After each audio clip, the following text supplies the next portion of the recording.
Bonjour à tous, bienvenue dans ce Paris Direct. Ravi de vous retrouver sur France 24. Voici tout de suite les principaux titres du jour. À la une, les regards sont toujours tournés vers Rafah.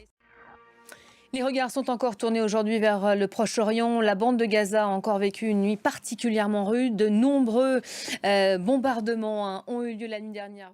En 24 heures, le Hezbollah libanais déplore la mort de 16 personnes dans des échanges de tirs.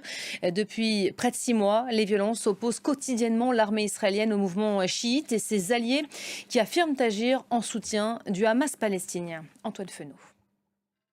Et oui, l'enjeu de ces allées est venu faire redescendre la tension et obtenir enfin peut-être un cessez-le-feu. Comme l'a appelé de ses voeux en début de semaine le Conseil de sécurité de l'ONU, l'abstention américaine qui avait permis l'adoption du texte avait provoqué, souvenez-vous, l'ire d'Israël, qui avait tout bonnement annulé la visite d'une délégation à Washington.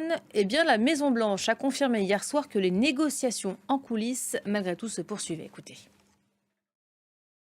Les États-Unis, c'est confirmé qu'il reste des médiateurs dans ces négociations. C'est pour parler engagé il y a quelques semaines. Bonjour Bruno Darou. Bonjour Elisabeth. Dans le même temps, Benyamin Netanyahou, visiblement, a pris un peu de recul par rapport à ses propos en début de semaine. Les services du Premier ministre ayant fait savoir hier soir à la Maison-Blanche qu'il souhaitait fixer une nouvelle date de rendez-vous.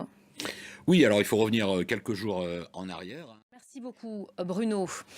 Emmanuel Macron boucle aujourd'hui sa visite d'État au Brésil, 3e et dernier jour sur ces terres qui vont conduire à Brasilia tout à l'heure.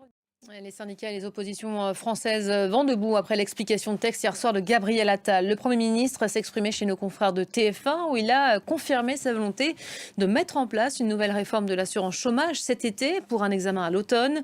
Inacceptable, réponse ce matin de la CGT, alors que la CFDT rappelle que le régime d'assurance chômage ne doit pas devenir la variable d'ajustement budgétaire de l'État. Écoutez le chef du gouvernement français. Voilà, et puis une confirmation au Sénégal qui nous est parvenue ce matin.